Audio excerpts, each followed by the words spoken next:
In this tutorial, we're going to take a quick look at how you can add a write-on effect to text in Adobe Premiere Pro.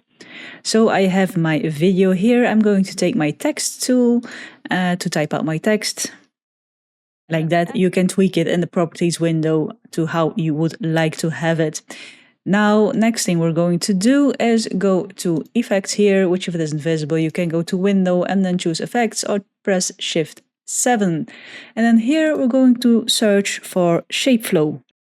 And then add this FI shape flow to the beginning or the end of our text layer.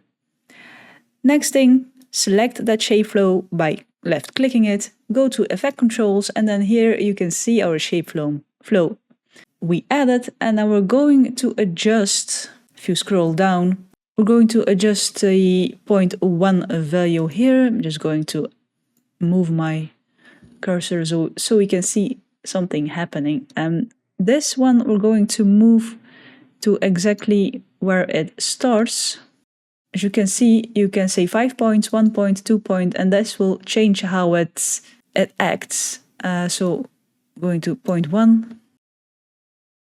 And then if you want to make this quicker or slower, you can adjust the length of your effect. Let's see what it's like. Just going to make it a bit quicker. Just like that. Now you can choose between 1 point, 2 points, 5 points, and tweak all the points if you want to add extra effect to it.